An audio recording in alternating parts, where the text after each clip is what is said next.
Wala haula wala quwata illa billah. Bisa bertemu kembali dalam keadaan sehat walafiat.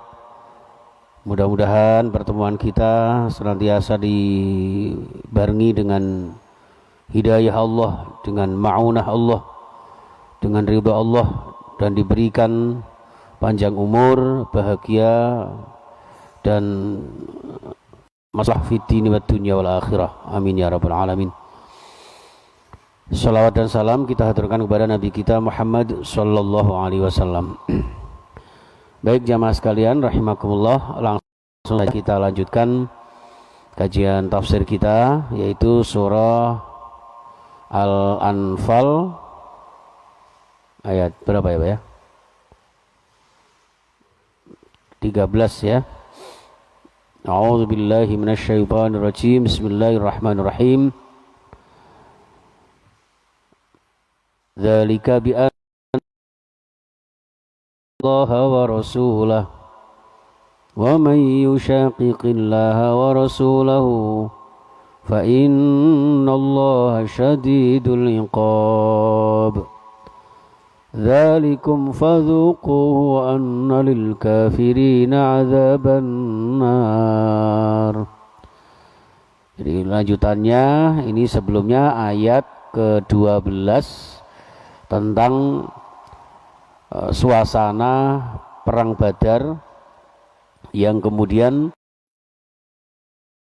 oleh muslim termasuk Abu Jahal akhirnya mati di tempat itu oleh orang-orang muslim ya, dimenangkan oleh kaum muslimin. Kenapa demikian?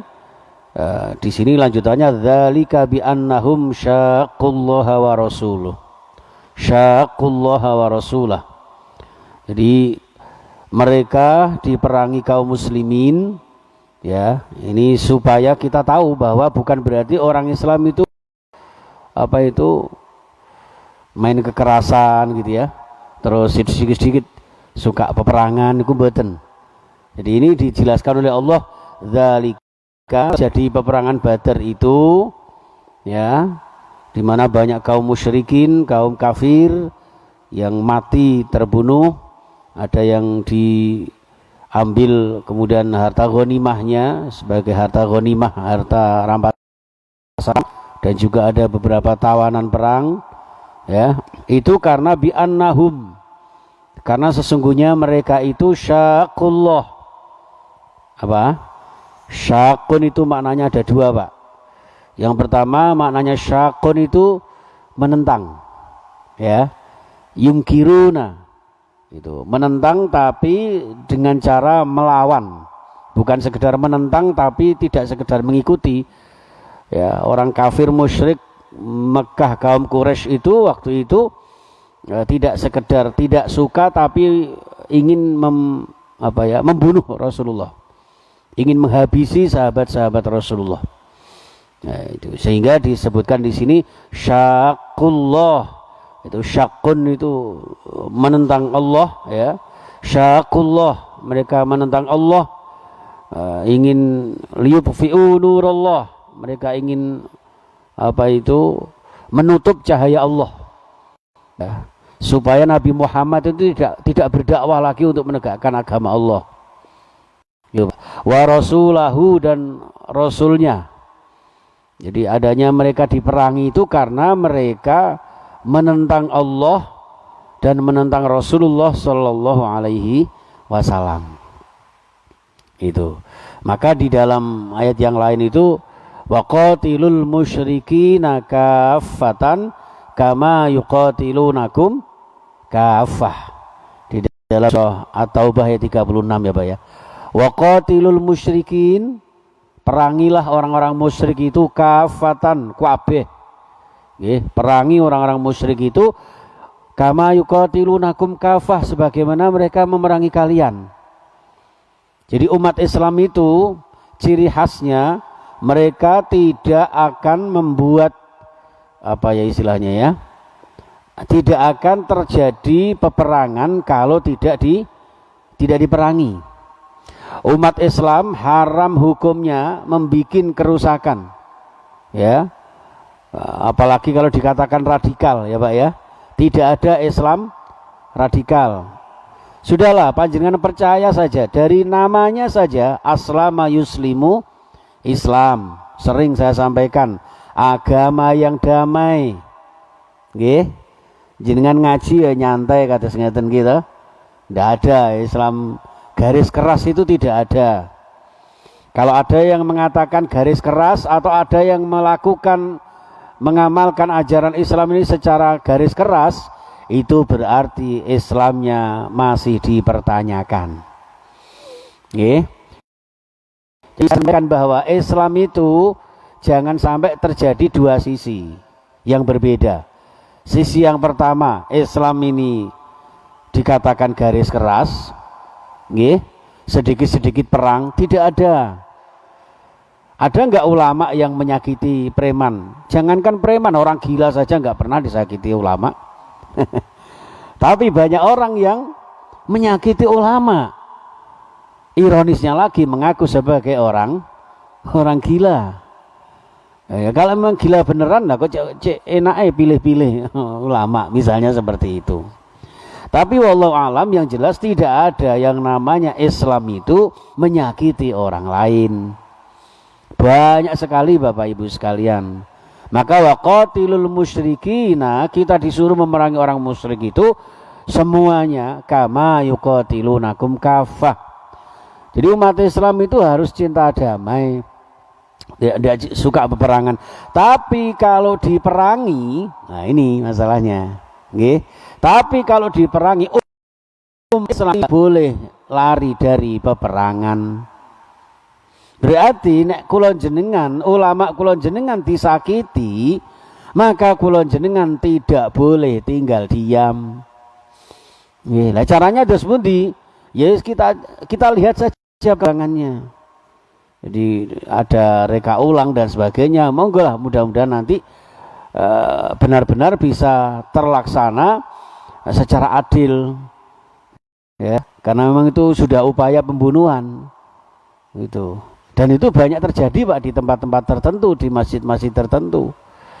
Sampai-sampai sekarang ini ketika misalnya saya di masjid sendirian gitu Pak, jam 2 gitu kesini gitu, seandainya saya dibunuh orang itu ndak ada yang tahu loh. Ya, ndak ada yang tahu. Apa-apa terus ono satpam nang ngarepan, orang itu kan bisa Pak menyusup dan sebagainya. Tapi semuanya itu serahkan kepada Allah Subhanahu wa taala. Yang jelas tidak ada ulama Pak, tidak ada dai, tidak ada khotib, tidak ada kaum muslim itu yang berdakwahnya itu kemudian menyakiti orang, itu tidak ada. Karena pedoman kita adalah ud'u ila sabili rabbika bil hikmah wal mau'izatil hasanah. Niku pun rumusnya orang Islam itu seperti itu. Tapi kalau kemudian ada peperangan, perintah perang seperti kaum muslimin, para sahabat waktu itu disuruh untuk perang Badar, ya mereka berangkat. Perang Uhud mereka berangkat, perang Khaybar mereka berangkat. Kenapa?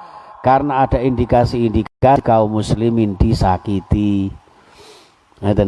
Inilah maka di sini dijelaskan oleh Allah seakan-akan ini menggambarkan kepada kita bahwa adanya perintah perang itu tidak ujuk-ujuk mulai orang Islam ngamuk niku mboten. Dzalika ya wa may yuqiqillah wa rasulahu, lah ini lanjutannya. Gitu. Dzalikum apa tadi? Dzalika bi annahum syaqullah.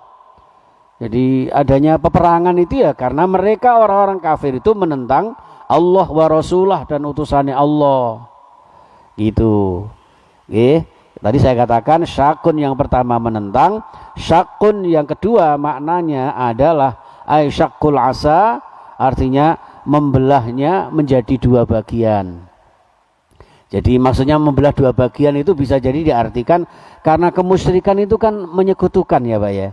Jadi bukan hanya mengakui keesaan Allah, tidak hanya mengakui kekuasaan Allah, tapi juga mengakui ada kekuasaan selain Allah. Karuan Pak, nek kafir niku maknanya kofala, kafaro niku kofala. Kofala niku menutup. Orang yang sudah benar-benar tidak beriman kepada Allah niku jelas. Tapi nek wong musyrik, ngapunten, bisa jadi kula jenengan ini ada unsur-unsur syiriknya. Ya. Karena ada kuasa selain kuasanya Allah. Nggih. pemenanan jenengan sing biasa ngubah keris pendak suro. Hati-hati Pak ya, itu hati-hati.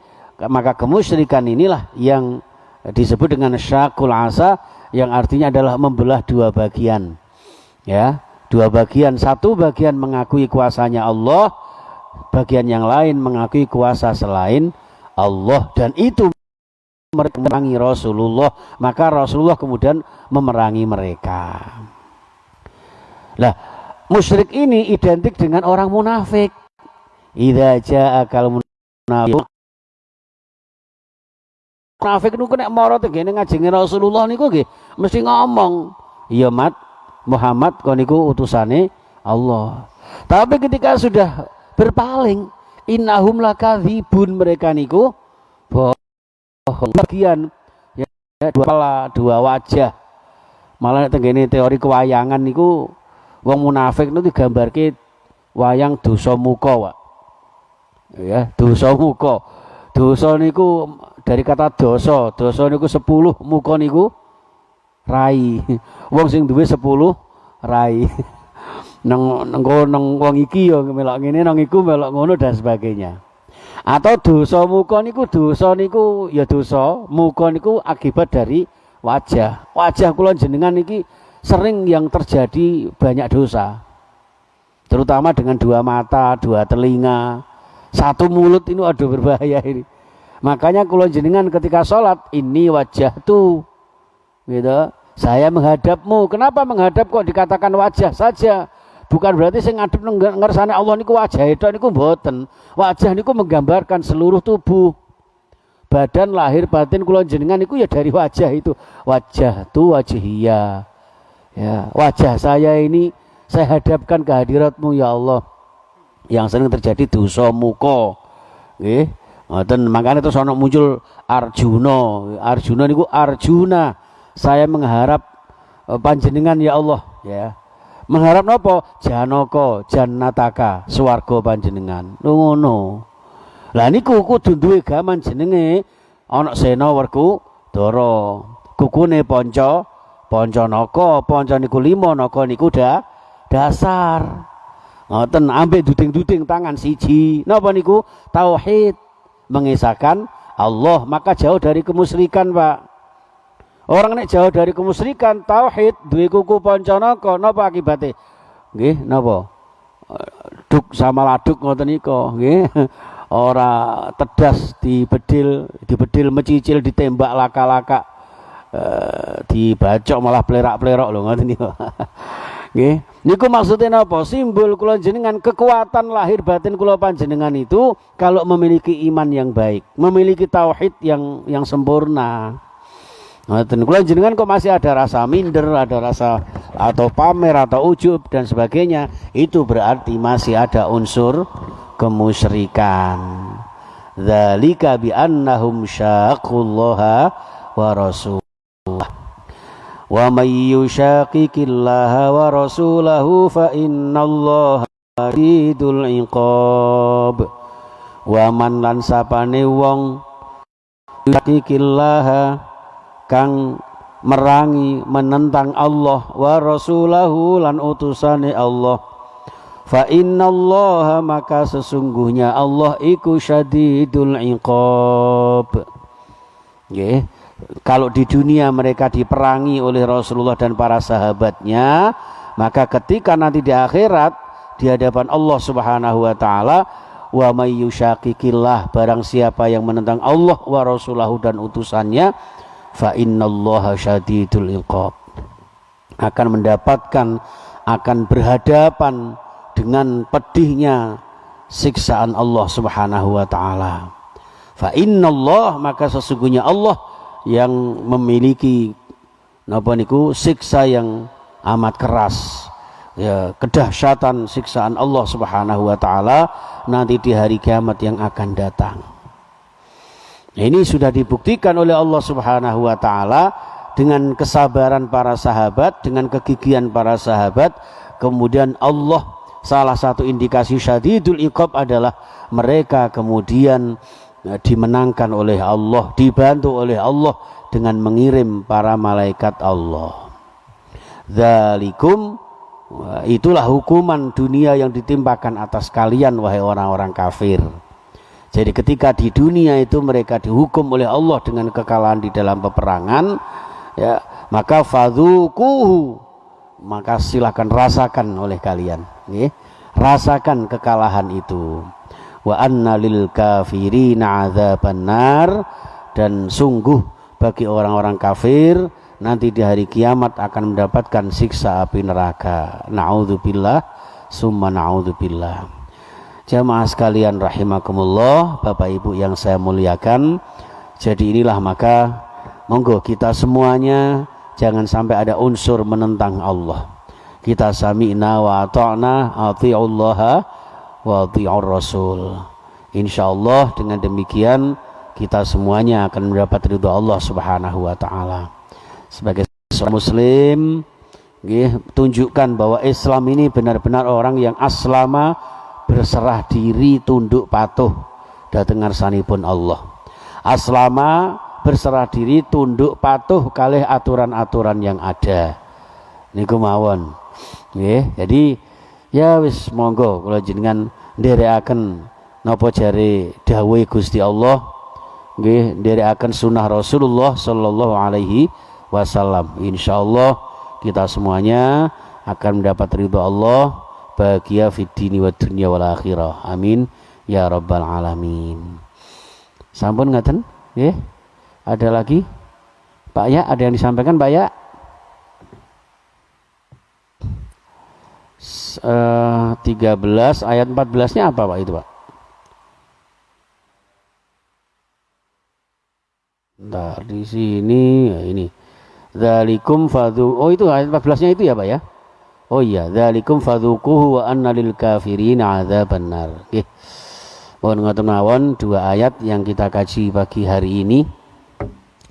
Mudah-mudahan diberikan manfaat dan barokah ya Bapak Ibu nggih.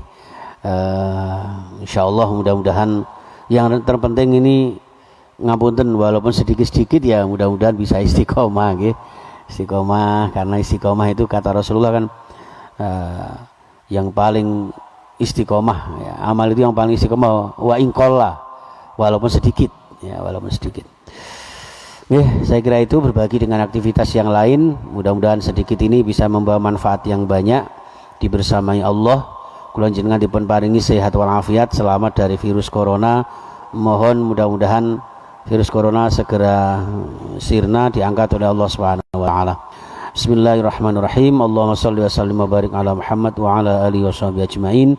Alhamdulillahirabbil alamin, hamdan yuafi ni'amahu wa yukafi mazidah.